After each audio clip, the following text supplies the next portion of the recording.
I immediately asked where N and M were.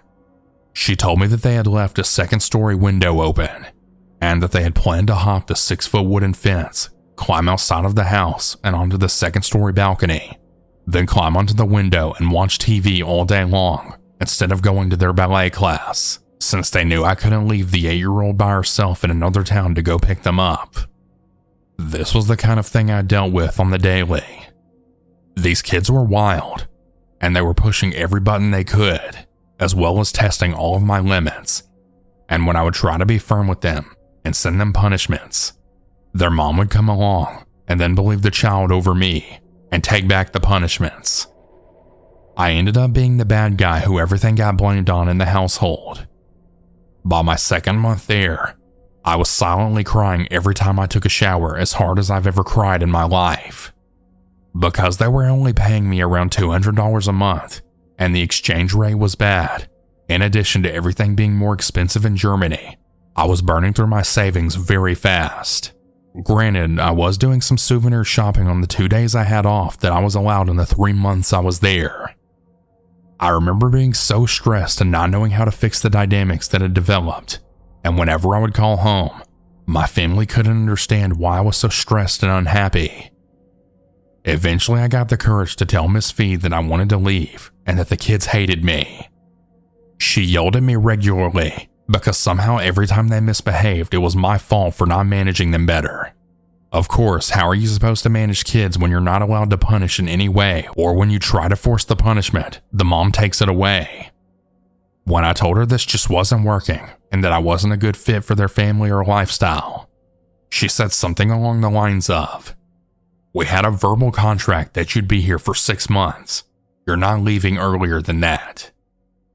Since my parents didn't understand the level of stress I was under and how bad things have gone, bad enough that I had to stop eating 3 meals a day, and that I was only eating 1 meal because I was afraid of not having enough money to get transportation out of there if it came to that, I just knew I couldn't ask them for help.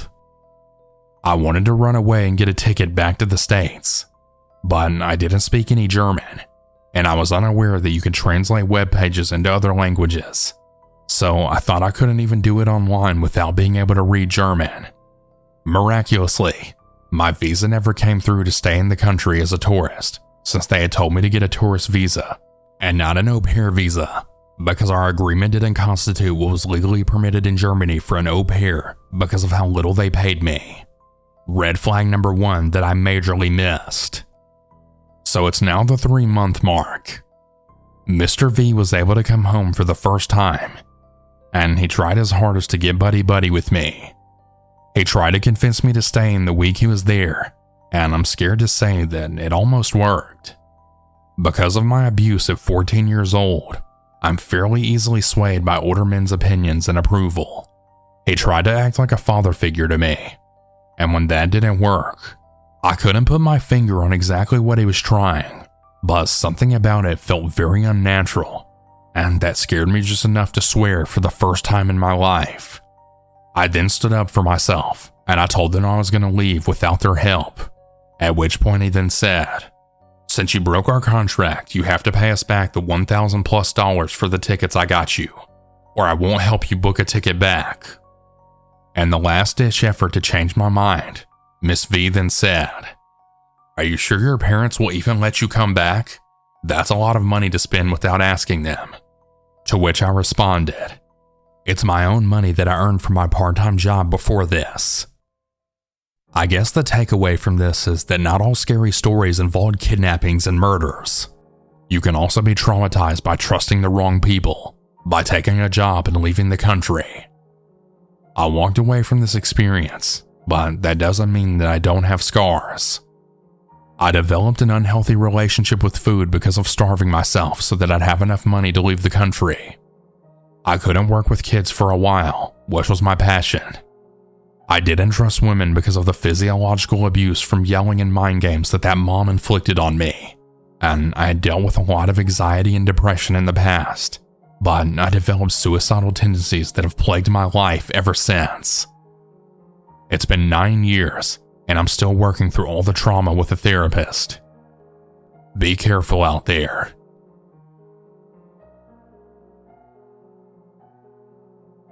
Warning: this story mentions attempted murder. This call wasn't mine, but a former coworker's that I will never forget.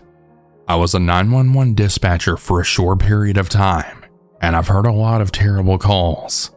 But this one particular call made me leave the industry.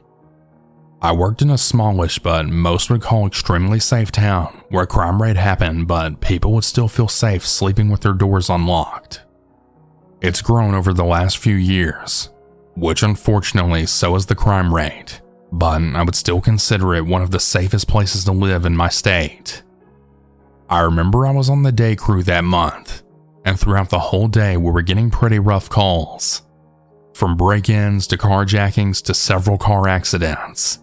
It was just an all-around rough day for all of us. My shift was from 3 a.m. to 3 p.m. half the week, and the night shift was from 3 p.m. to 3 a.m. I left my work shift with my final call of a car accident with multiple severe injuries. I was so glad to go home and take a hot bath to unwind. I went to bed around 5 p.m. to get up for my 3 a.m. shift the following morning. I remember walking into work with a feeling of tension to the roof. I automatically knew something was wrong. As soon as I sat down to get all my stuff set up for the day, my coworker who I was relieving was just silent, staring into space. That's when I knew she was the one who took the call. It was around 2 in the morning when a 911 call dropped into her ear. Screams flooded the line and what sounded like a domestic dispute happening. She quickly got the location pinged and then sent officers out. The line disconnects. As she frantically calls the line back, she gets a woman on the other line crying hysterically. "He killed my babies! He killed my babies! And I'm next!" Throughout the screams and sobs, gunshots were heard, and the line goes silent. Officers rushed to the scene, where they found 2 children, both with severe gunshot wounds, and a woman barely hanging on to life, as well as a deceased man. EMTs and officers rushed the woman and the children to the hospital, where they then realized just how bad the gunshot wounds truly were. One child was shot in the face, and the other child was shot in the chest 2 times, both clinging on to life.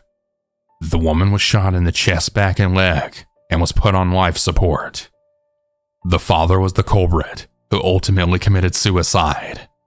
My coworker leaving with tears in her eyes, not knowing if she had heard the family's last words, is what still haunts me to this day. Several days later, my supervisor got a call from one of the officers who said both children and mother were 90% going to make it, but with life-altering injuries. I remember crying at my desk hearing that news, but I knew that day was going to change my life forever. I quit 2 weeks later. To all of the dispatchers, police officers, EMTs, nurses, doctors, and every other first responder, thank you for your hard work and dedication to your jobs. People really don't give you enough credit. And to that father who attempted to kill his whole family for unknown reasons, I really hope you're enjoying your nightmare. One night, my friends wanted to get together to hang out and play games. My best friend Alexis was dating someone I knew from high school, and his name was Jason. He invited his best friend Carter over, and Alexis and I invited our close friend Cameron too. Cameron invited his sister-in-law Brittany over. They arrived together excited to play Super Nintendo and Nintendo 64 with us. While everyone was getting settled in, Jason was prepping snacks and drinks for us. He realized that we needed a few things from the store, so we decided to take an adventure out to the gas station that was a couple of blocks away. While we were there, Cameron bought a few drinks and Jason bought a lighter. As soon as we settled into Jason's house, he was telling us that his roommate had gotten him into trouble. Jason had a cat, which he had left with his mom while he was figuring things out with his roommate. His roommate's cat and his cat weren't getting along, causing a dispute between them. He shared that his roommate Jennifer walked into his room one day to complain about the cats. He waved her off, and then she started hitting him on the back.